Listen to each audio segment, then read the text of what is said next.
Hey there, and welcome back to Thermaltake here live from Computex 2017. My name is Jeremy. I'm joined today by a very special guest. He's all the way from Sydney, Australia. This is one of Australia's top-tier PC modders. Everyone at home, bang on your desks and give this man a round of applause because this is Gregory. Corey, say g'day. G'day guys, welcome. So Corey here is one of our, most prolific modders at Thermaltake in our region for Australia and New Zealand. You've been modding PCs now for how long? I started modding PCs about 3 years ago, where my first PC was actually a desk PC. Yeah. So that desk PC you did sort of set, a huge cascading effect for you. I remember seeing it pretty much everywhere on social media, on YouTube and things like that. Where did you sort of get that idea from, and how exactly did you go from never having touched modding PC cases to doing a giant desk build? Like, how did that thought pop into your mind? Yeah, so on Facebook one day I actually saw all of this custom PC modding, and pretty much that's how I got into it. The first time I saw it, I was drawn in, and it's something that I wanted to try for myself. So I spent days of researching, probably a solid week every single day after work, just researching PC modding, liquid cooling, and I just wanted to do one for myself straight away because I was just so amazed by it, at what people could create using, water cooling as a main feature in a system. And I went from there, and that's how I started my PC modding. Yeah, so that sort of set the trend for you, well and truly. With your builds that you do, I know that, every modder out there sort of has a different approach and style and creation method behind. They come up with their insanely, impressive concepts. How do you exactly go from, getting a case to, ending up with a completed, fully modded PC like we have in front of us here today? So a lot of the time I like to start with a design concept or a theme. So for instance, the Pirates of the Caribbean build. Pirates of the Caribbean has just recently been released, the new movie. So I wanted to design something around that so that it has a bit more exposure because it's been released around the same time as a movie. So my last build with Thermaltake was my Star Wars TIE Fighter PC. There was a Star Wars movie that was recently released, and that's when I released that computer as well. So I try and sort of think about it hand in hand with big things that are being released, and other times I just mod, and whatever comes to mind while I'm building is what happens. Yeah. Awesome. Now, I know that, through your career of PC modding, you do a lot of stuff where it's just fully custom builds. You used to pretty much, make your own PC cases, more or less. And I've noted that, in the last, year or so, you've sort of transitioned to modding, your more traditional, typical PC chassis and cases. How's that transition been for you, out of interest? Well, I wanted to branch out and try different things, not just creating my own computers, but I still want to try and design it so that it does look completely different while still showing off the main components inside of the companies which are able to help us, such as Thermaltake. Now, I know another big, part of what you do as well is YouTube videos and things like that. You love to show off your work. You do some build logs and things like that. Do you get a big kick out of it? Yeah, I love doing the case mods. I love seeing everyone's feedback and things like that. So, whenever someone comments and says, wow, that's insane, they could never think about doing something like that. That's it's a sense of achievement for me. So, yeah, I love that fact about it, yeah. That's awesome. So, modding PCs, you've been doing it for, a few years now. What does your partner and family think about it? Was this something that have you always been interested in PCs? Or did one day they were just like, okay, Corey's doing some cool stuff with computers and people are loving it online? How did that go, in your day-to-day, if that makes sense?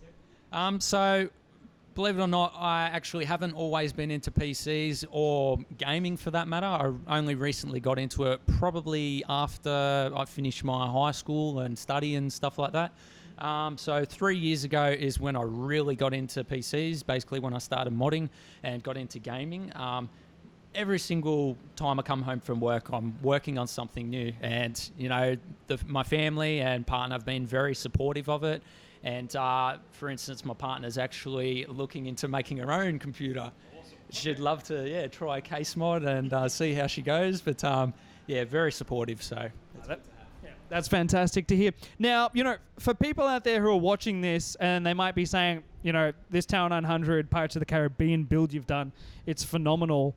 where would you recommend for, any budding PC modders out there? Where should they get started? What's the best sort of first steps they can take to ending up with something as impressive as this?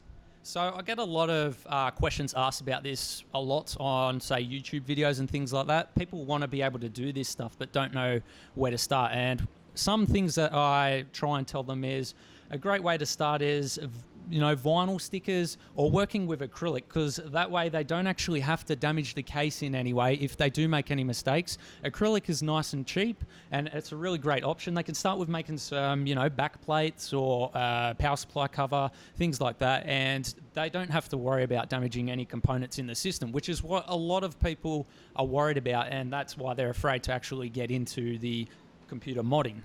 Yep. Of course. Yeah. So tell us a little bit about this Pirates of the Caribbean build. How long does it typically take you to put a creation together like this? Are you spending months planning and then putting it together in a few weeks, or what's sort of your process there with it all? So for this build, I actually spent a few weeks, probably 2 weeks, planning it and just coming up with different ideas which I thought would work. But through the whole build process, I'm constantly changing the design to see what fits and works. Sometimes some things don't work out, so you have to improvise, come up with something different.